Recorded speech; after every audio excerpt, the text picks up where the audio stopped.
आता आज आपण एवढं छान सेशन घेतलं आणि अँटी करप्शनचे आपले पुणे जिल्ह्याचे प्रमुख हे आज इथं आले आणि आता आपल्या सगळ्या लोकांनी काही काही प्रश्न विचारले की एखाद्याची कंप्लेंट असेल की बाबा कॉर्पोरेशनमध्ये गेला, MSCBमध्ये गेला किंवा रजिस्ट्रेशनला गेला आणि तिथं ज्या वेळेला तो काम त्याचं होण्यासाठी आहे, सगळं लिगल आहे, पण पैसे मागितले जातात आणि त्यांनी विरोध केला आणि तो तुमच्याकडे तक्रार घेऊन आला, तर अशा वेळेला त्याचं काम होण्यासाठी म्हणून अँटी करप्शन ब्युरो हे काय करतं पुढे?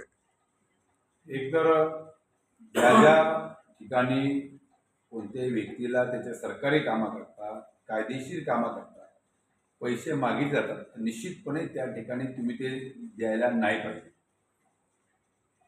त्याच्यावरती उपाय म्हणून आम्ही बसलेलो आहे, अँटी करप्शन विभाग बसलेला. ज्या ज्या ठिकाणी तुम्हाला गव्हर्नमेंट सर्वंट, कोणत्याही गव्हर्नमेंट सर्वंट लाचेची किंवा अवांतर पैशाची मागणी होईल सरकारी फी व्यतिरिक्त, तर अशा वेळी तुम्ही कोणत्याही परिस्थितीत त्याला ती पैसे देऊ नका आणि डायरेक्टली तुम्ही सरळ सरळ अँटी करप्शन विभागामध्ये दाखल व्हायचं.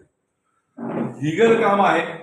जर तुम्ही त्याच्यावरती आपण दोन्ही दोघांनी मिळून आपण ट्रॅप घडवला, तो लाच घेताना पकडला गेला, त्यानंतर राहतंय तुमचं ज्या कामाकरता तुम्ही जिथे गेला होता ते काम तर निश्चितपणे कायदेशीर असेल तर ते करून घेण्याकरता अख्खा अँटी करप्शन ब्युरो तुमच्या पाठीमागे असेल आणि अँटी करप्शन ब्युरो ते काम करून घेण्याकरता प्रायोरिटीने आणि इनिशियली त्यामध्ये सहभाग घेईल.